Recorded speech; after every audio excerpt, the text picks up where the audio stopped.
President Trump's self-proclaimed deal-making skills are clearly going to be put to the test over his planned summit with North Korea's dictator Kim Jong-un. He's threatened to call the whole thing off if he alone was expected to abandon his nuclear weapons.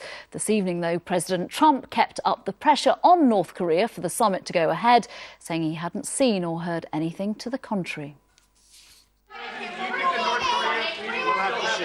The battery of reporter questions focused on one issue.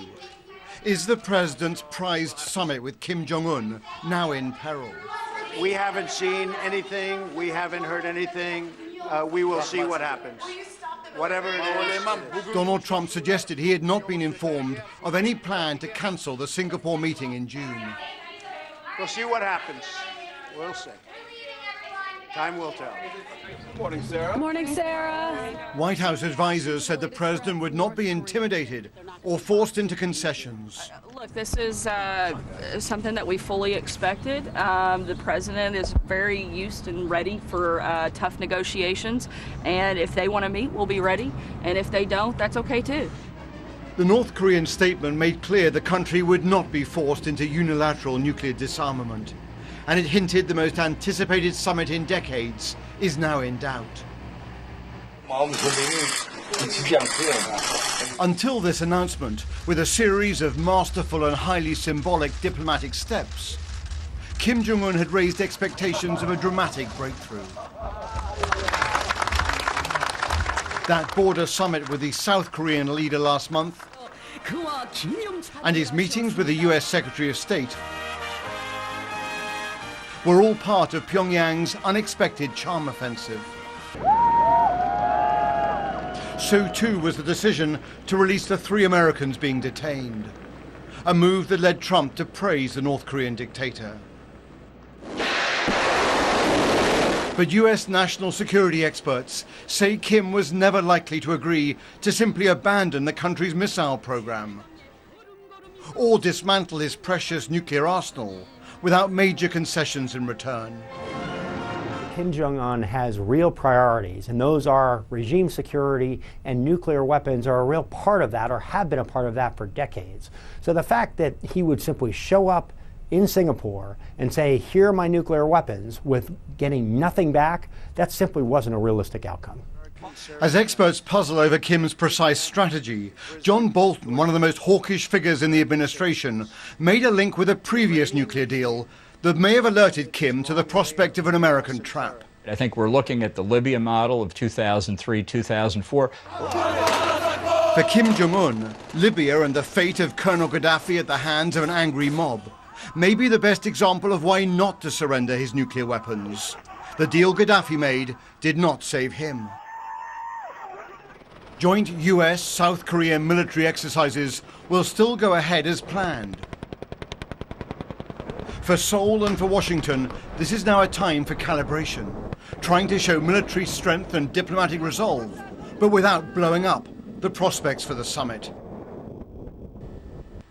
President Trump seemed unusually defensive in the Oval Office, suddenly aware that the summit he is so trumpeted may elude him after all.